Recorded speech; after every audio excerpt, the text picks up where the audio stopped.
गुलामी और कठिनाइयों में जन्मी जूलिया चिन ने अपना बचपन वैसे ही मेहनत करते हुए बिताया जैसे कोई और गुलाम करता था। उसकी जिंदगी तब बदली जब उसे रिचर्ड मेंटर जॉनसन के प्लांटेशन पर भेजा गया, जो एक उभरते हुए राजनेता थे और बाद में अमेरिका के उपराष्ट्रपति बने। जॉनसन ने जल्द ही जूलिया को अपनी उपपत्नी बना लिया, जिससे एक ऐसा रिश्ता शुरू हुआ जो असामान्य, विवादास्पद और बेहद जटिल था। उसने घर संभालने और बच्चों की परवरिश में मदद की। फिर भी जॉनसन ने उसे आजादी नहीं दी, तो उसने उसे गुलाम क्यों बनाए रखा और उसे इतिहास से लगभग मिटा क्यों दिया गया? जूलिया चिन कौन थीं? खासकर उनके शुरुआती वर्षों के बारे में जानना कोई आसान काम नहीं है। 18वीं सदी के अंत में जनसंख्या रिकॉर्ड सही से नहीं रखे जाते थे, खासकर गुलामी में जन्मे लोगों के लिए। उदाहरण के लिए, हमें इतना पता है कि जूलिया चिन का जन्म 1790 के दशक में हुआ था, लेकिन उनके प्रमुख जीवनीकार भी इसे सिर्फ 1790 से 1797 के बीच तक ही सीमित कर सके। उपलब्ध सबूतों के अनुसार कोई अधिक सटीक नहीं हो सकता। कुछ स्रोतों के अनुसार उनका जन्म 1790 में हुआ था। कुछ स्रोतों के अनुसार 1812 में वे करीब 15 या 16 साल के थे, यानी उनका जन्म लगभग 1796 या 1797 में हुआ था। इसी तरह उनके माता-पिता या पृष्ठभूमि के बारे में भी ज्यादा जानकारी उपलब्ध नहीं है। उनकी मां एक गुलाम महिला थीं, जिनका नाम हेनरिएटा था। ऐसा माना जाता है कि उनके पिता एक स्वतंत्र श्वेत व्यक्ति थे, जिनका उपनाम उन्हें दिया गया था, क्योंकि केंटकी के इस क्षेत्र में चिन नामक एक प्रमुख बसने वाले परिवार था। फिर भी ये पहचानना आसान है कि जूलिया के मालिक कौन थे। उनका जन्म रॉबर्ट सक्स जॉनसन और उनकी पत्नी जिमाइमा के प्लांटेशन पर हुआ था, जो केंटकी के ब्लूग्रास क्षेत्र में था और उस समय संयुक्त राज्य अमेरिका की पश्चिमी सीमा पर था। जॉनसन परिवार 1770 के दशक में केंटकी जाने वाले पहले यूरो अमेरिकी बसने वालों में था। रॉबर्ट सर्वेक्षक और भूमि आकलनकर्ता थे और केंटकी के भावी उपनिवेशीकरण का नक्शा तैयार करने में मदद करते थे। उनके कई बच्चे थे, पर पांचवा बेटा रिचर्ड मेंटर जॉनसन, जो 1870 में वहां जन्मा, इस कहानी में सबसे अहम रहा। उनके जन्म के समय गुलामी को कई श्वेत अमेरिकियों द्वारा नैतिक संकट के रूप में नहीं, बल्कि एक सामान्य और यहां तक कि आवश्यक संस्था के रूप में देखा जाता था, जो पश्चिमी सीमांत के विस्तार से गहराई से जुड़ी हुई थी, जैसा कि हम जल्द ही देखेंगे।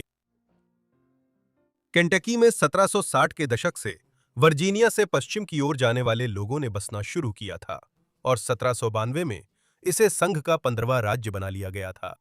यह गुलामों का स्वामित्व पूरी तरह से कानूनी था और यह सवाल कि नए राज्यों में गुलामी की अनुमति दी जानी चाहिए या नहीं, अभी तक वह तीव्र राजनीतिक संघर्ष नहीं बना था जो 1810 के दशक से शुरू होकर बन गया। एक गुलाम रखने वाले कृषि राज्य और प्लांटेशन अर्थव्यवस्था के बावजूद केंटकी जल्दी ही अमेरिका के किसी भी राज्य की तुलना में सबसे बड़ी मुक्त अश्वेत आबादी का घर भी बन गया। ऐसा इसलिए हुआ क्योंकि वर्जीनिया जैसे स्थानों में अपनी आजादी प्राप्त कर चुके गुलाम अक्सर सबसे पहले पश्चिम की ओर जाकर अपना छोटा खेत हासिल करने या उस जगह से दूर रहने के लिए चले जाते थे जहां उन्हें गुलाम बनाया गया था। इसके अलावा जूलिया के समय यहां अभी भी बड़ी संख्या में मूल अमेरिकी आबादी थी, जैसे कि क्रीक और चौकटो जनजातियां। इससे एक ऐसा राज्य बना जहां श्वेत बसने वालों, अश्वेत लोगों और मूल निवासियों के बीच सामाजिक नियम अन्य राज्यों से अलग थे। और यही नस्लीय मिश्रण जूलिया के जीवन को आकार देगा। जूलिया का जन्म गुलाम महिला से हुआ था, लेकिन वो पूरी तरह पश्चिमी अफ्रीकी वंश की नहीं थीं। हालांकि उनकी जातीयता का पूरा विवरण विवाद का विषय है। अधिकांश अध्ययन निश्चित रूप से कहते हैं कि वह ऑक्टोरून थीं। ये शब्द आजकल उन लोगों के लिए इस्तेमाल होता है जो 1/8वें अफ्रीकी और 7/8वें यूरोपीय या श्वेत अमेरिकी वंश के होते हैं। हालांकि संयुक्त राज्य अमेरिका गृहयुद्ध से पहले के इतिहास में ऐसे कुछ ही मामले हुए हैं, लेकिन ये बेहद दुर्लभ था। ये जूलिया के मामले में नहीं था। हालांकि कहा जाता है कि वह उस समय के कई अन्य गुलामों की तुलना में हल्की त्वचा वाली थीं, लेकिन सबसे अधिक संभावना है कि वह अधिकतम क्वाड्रून थीं, जिसका अर्थ है कि उनमें कम से कम 1/4 अफ्रीकी वंश था। हम ये भी नहीं कह सकते कि वो कैसी दिखती थीं। उनकी मृत्यु से पहले कैमरे उपलब्ध नहीं थे और 19वीं सदी की उनकी तस्वीरें पूरी तरह से सटीक नहीं हो सकती। जूलिया चाहे यूरोपीय या श्वेत अमेरिकी वंश की थीं, उन्हें भी अन्य गुलाम बच्चों जैसा ही व्यवहार मिला। उनकी मां हेनरिएटा को अपने लिए और अपने बच्चों के लिए बहुत कम खाना मिलता था, जबकि उनसे कठिन श्रम की उम्मीद की जाती थी। वे गुलामों की छोटी क्यारी में फलियां, पत्ता, गोभी और आलू उगाकर किसी तरह जीते थे, लेकिन बाकी गुलामों की तरह ही हमेशा प्रोटीन की कमी और कुपोषण झेलते थे। जूलिया के शुरुआती साल कठिनाई और अभाव से भरे थे, लेकिन जैसे जैसे वो किशोरावस्था में पहुंची, उनका जीवन एक ऐसे मोड़ पर आ गया जिसने उनके भाग्य को शक्तिशाली जॉनसन परिवार से इस तरह जोड़ दिया जैसा शायद ही किसी ने सोचा हो। जब जूलिया किशोरावस्था में थीं, तब उनका जीवन आसान नहीं हुआ। इस समय जूलिया को उनकी मां और बहन से अलग कर रिचर्ड मेंटर के घर भेज दिया गया, जो जॉनसन परिवार के छोटे बेटे थे। जॉनसन 30 वर्ष के थे और केंटकी की राजनीति में महत्वाकांक्षी उभरती शख्सियत थे। उन्होंने ब्लू स्प्रिंग फार्म में अपना घर बसाया था, जो एक बड़ा एस्टेट था जहां वे स्वतंत्र रहते थे। जॉनसन अविवाहित थे और वास्तव में वो पारंपरिक अर्थों में कभी शादी नहीं करेंगे। कहानियों के अनुसार 16 साल की उम्र में उन्होंने एक युवती को प्रपोज किया, लेकिन उनकी मां ने इस रिश्ते का विरोध कर तोड़ने का दबाव डाला। कुछ कहानियों के अनुसार इस घटना का जॉनसन पर गहरा असर पड़ा और उन्होंने ठान लिया कि अब अपनी मां या किसी और को निजी जिंदगी में दखल नहीं देंगे, चाहे कसम सच में खाई गई हो या नहीं। ये ब्लू स्प्रिंग फार्म में जल्द बनने वाली अनोखी घरेलू व्यवस्था को आकार देने वाला था। जब जूडी वहां भेजी गईं, तो वह जल्दी ही उनकी उपपत्नी बन गईं। ऐसे में यह कहना थोड़ा मुश्किल है कि वे किसी रिश्ते में आए या कुछ ऐसा, क्योंकि शुरुआत में जूलिया के लिए यह सहमति से बना रिश्ता नहीं था। हालांकि समय के साथ उनके रिश्ते की प्रकृति और जटिल हो गई। साथ ही जब ये सब हुआ था, उस समय जूलिया की सही उम्र भी स्पष्ट नहीं है। अगर उनका जन्म 1796 या 1797 में हुआ, तो रिचर्ड के पास रहने के लिए भेजे जाने पर उनकी उम्र करीब 14 साल थी।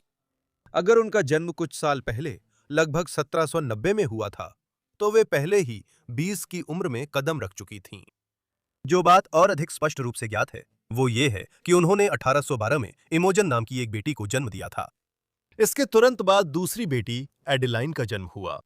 इसमें थोड़ा ही संदेह था कि रिचर्ड दोनों लड़कियों के पिता थे। इस समय तक रिचर्ड और जूली का रिश्ता जटिल हो गया था। वह गुलाम ही रहीं, लेकिन इसके प्रमाण हैं कि रिचर्ड ने उन्हें अपनी पत्नी कहा था, और जब भी मेहमान ब्लू स्प्रिंग फार्म पर आते थे, तो वह इमोजिन और एडेलाइन को अपनी बेटियों के रूप में खुलेआम परिचित कराते थे। वे दोनों भी जॉनसन उपनाम रखती थीं। रिचर्ड ने उन्हें अपनी जमीन दिलाने का इंतजाम किया, जबकि ज्यादातर इतिहासकार रिचर्ड और जूलिया को सामान्य कानूनी ढांचे के बाहर एक तरह के अनौपचारिक वैवाहिक संबंध में मानते हैं। रिचर्ड मेंटर जॉनसन मुख्य रूप से संयुक्त राज्य अमेरिका के उपराष्ट्रपति के रूप में जाने जाते हैं, जिन्होंने 1837 से 1841 तक यह पद संभाला, जब मार्टिन वैन ब्यूरेन राष्ट्रपति थे। उनका राजनीतिक करियर 46 साल चला। वे 1804 में पहली बार केंटकी प्रतिनिधि सभा के लिए चुने गए। 3 साल बाद वे वॉशिंगटन डीसी गए ताकि केंटकी का प्रतिनिधित्व कांग्रेस में संघीय प्रतिनिधि सभा के सदस्य के रूप में कर सकें। उन्होंने यह पद 1819 तक संभाला, जब वे केंटकी से अमेरिकी सेनेटर का चुनाव जीतने में सफल हुए। इसके बाद 1829 से 8 साल फिर से हाउस में रहे और फिर उपराष्ट्रपति के रूप में उनका कार्यकाल शुरू हुआ। जूलिया जॉनसन को उपराष्ट्रपति बनते नहीं देख पाईं, लेकिन उनकी राजनीति ने जूलिया के जीवन की दिशा तय की। चूंकि उन्होंने कभी श्वेत महिला से शादी नहीं की और पारंपरिक परिवार नहीं बसाया, वॉशिंगटन डीसी में 6 महीने रहते थे, इसलिए जूलिया ने केंटकी में ब्लू स्प्रिंग फार्म लगभग अकेले संभाली। ये प्लांटेशन फार्म था जहां कई गुलाम काम करते थे। जूलिया इसका प्रबंधन करती थीं, उन ठेकेदारों से निपटती थीं जो उनकी उपज खरीदते थे, और घर व फार्म के लिए सामान खरीदती थीं। वह सामाजिक कार्यक्रमों का आयोजन संचालन करती थीं, खासकर जब रिचर्ड वॉशिंगटन से केंटकी लौटते और स्थानीय नेताओं, व्यापारियों से मिलते थे। कहा जाता था कि जूलिया बहुत अच्छा पियानो बजाती थीं और ऐसे आयोजनों में अपेक्षित सुसंस्कृत माहौल बनाने में मदद करती थीं।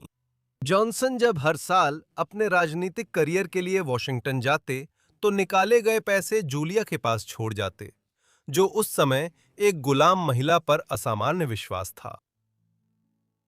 ब्लू स्प्रिंग फार्म की प्रबंधक जूलिया का एक उल्लेखनीय कार्य था फार्म पर चॉक्टो अकेडमी की स्थापना। यह बोर्डिंग स्कूल फार्म पर मूल अमेरिकी लड़कों के लिए बना था। यह जूलिया के प्रबंधन में लगभग एक दशक तक संचालित हुआ। कई मायनों में ये जूलिया द्वारा अपनी बेटियों को शिक्षित करने का विस्तार था। उन्होंने स्थानीय मंत्री और उपदेशक थॉमस हेंडरसन को इमोजन और एडेलाइन को पढ़ाने के लिए रखा। बाद में हेंडरसन ने स्कूल में भी पढ़ाना शुरू किया। चॉक्टो अकेडमी आज भी आंशिक रूप से खड़ी है। केंटकी के ब्लू स्प्रिंग फार्म में इमारत का ढांचा एक खेत में खड़ा है। हालांकि झाड़ियां और पेड़ दीवारों के अंदर तक घुस चुके हैं और छत भी एक सदी से अधिक उपेक्षा के बाद लगभग गिर चुकी है। फिर भी केंटकी के इस हिस्से में रहने वाले किसी भी व्यक्ति के लिए जूलिया चिन की जीवन कहानी का एक जीवित हिस्सा आज भी वहां देखा जा सकता है। हालांकि 1820 के दशक तक जूलिया और रिचर्ड के बीच लगभग समानता पर आधारित संबंध दिखता है, लेकिन यह दिखने से कहीं ज्यादा जटिल था। उदाहरण के लिए, केंटकी की स्थानीय समुदाय ने सांसद और उनकी तथाकथित पत्नी के असामान्य संबंध को सहा, लेकिन बंद दरवाजों के पीछे उनकी आलोचना भी की। इसके अलावा उनका रिश्ता बेहद असामान्य था और उस समय की नस्ली सीमाओं के कानूनों से प्रभावित था। 1815 में अपने पिता की मृत्यु के बाद जॉनसन को जूलिया का पूरा कानूनी स्वामित्व मिल गया। फिर भी उन्होंने उसे आजाद नहीं किया।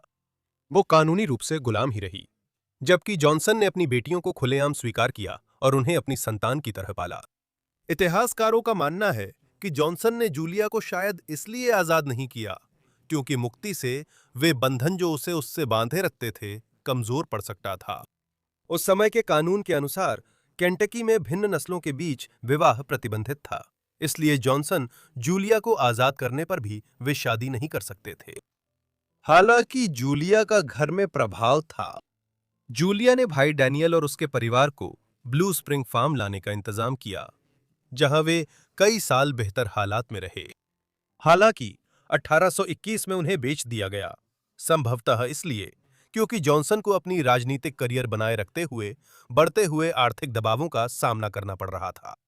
इसके भी प्रमाण हैं कि जूलिया को कभी-कभी गुलाम महिला होने के कारण प्लांटेशन पर अनुशासन बनाए रखना मुश्किल लगता था।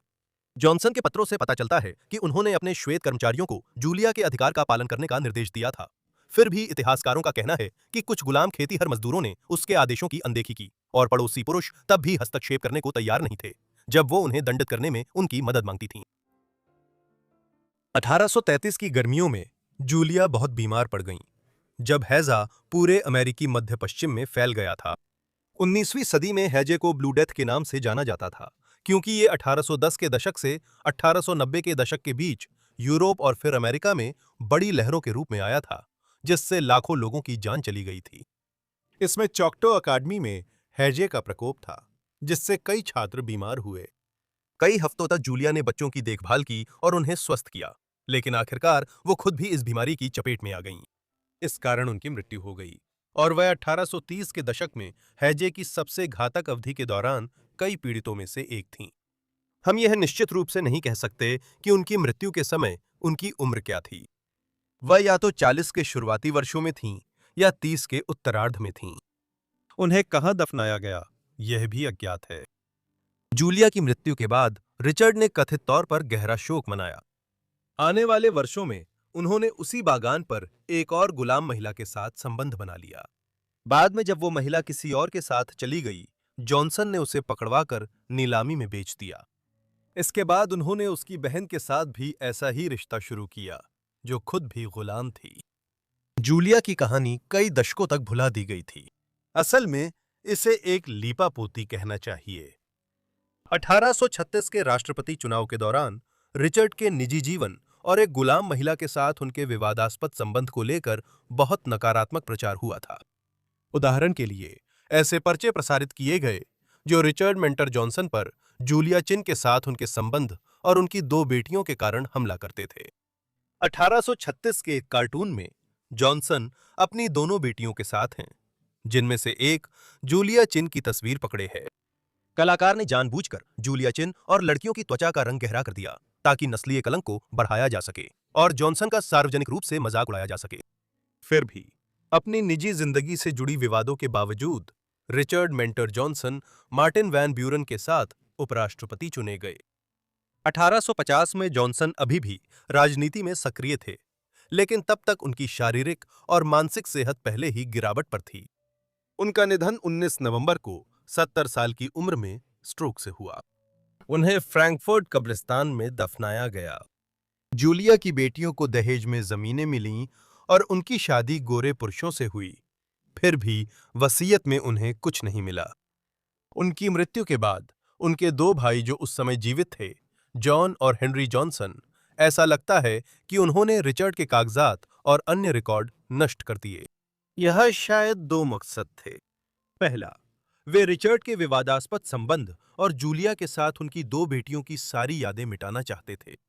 दूसरा, जब रिचर्ड की मृत्यु हुई तब वे बहुत अमीर आदमी नहीं थे, लेकिन उन्होंने इतनी बड़ी संपत्ति छोड़ी थी कि उनके दोनों भाई उसे हासिल करना चाहते थे, बजाय इसके कि वो इमोजेन को मिले जो 1850 में अभी भी जीवित थीं। उन्होंने ऐसा जज ढूंढा जो रिचर्ड की मिश्रित नस्ल की बेटी को जमीनें विरासत में मिलने से रोकने में मदद करने को तैयार था।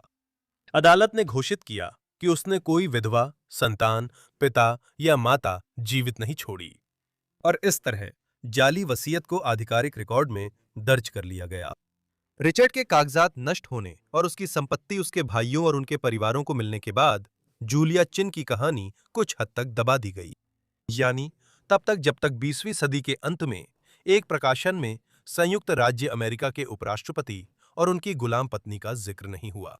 इन उल्लेखों ने हाल के वर्षों में कई शोधकर्ताओं की इतनी रुचि जगा दी कि उनकी जिंदगी और समय पर कई अध्ययन प्रकाशित हुए, जिनमें अमृता चक्रवर्ती मायर्स द्वारा लिखित एक पूर्ण जीवनी भी शामिल है। इस तरह उपराष्ट्रपति की गुलाम पत्नी जूलिया चिन की कहानी को गुमनामी से बाहर लाया गया है। हालांकि ब्लू स्प्रिंग फार्म का अधिकांश हिस्सा अब गायब हो चुका है, लेकिन स्थानीय संरक्षणकर्ताओं द्वारा चौकटो एकेडमी की बची हुई पत्थर की इमारत को संरक्षित करने के प्रयासों ने ये सुनिश्चित करने में मदद की है कि कम से कम वो जगह जहां वो रहती और काम करती थीं, कुछ हद तक बनी रहेगी। इस तरह जूलिया चिन की याद, जिसे कभी इतिहास से लगभग मिटा दिया गया था, लगातार फिर से खोजी और याद की जा रही है। जूलिया चिन पर यह वीडियो देखने के लिए आप सभी का बहुत बहुत धन्यवाद। मुझे उम्मीद है कि आपको ये रोचक लगा होगा। नीचे कमेंट्स में बताएं कि आपको उनकी जिंदगी कैसी लगी, और अगर आपके पास कोई सुझाव हैं तो वो भी नीचे कमेंट्स में जरूर बताएं। मुझे उम्मीद है कि आप लोग चैनल को सब्सक्राइब कर चुके हैं और नोटिफिकेशन भी ऑन कर लिया है, ताकि जैसे ही मैं कोई वीडियो अपलोड करूं आपको तुरंत मिल जाए। मेरी तरफ से इतना ही। अब अगली फॉरगॉटन लाइव्स में मिलेंगे। धन्यवाद।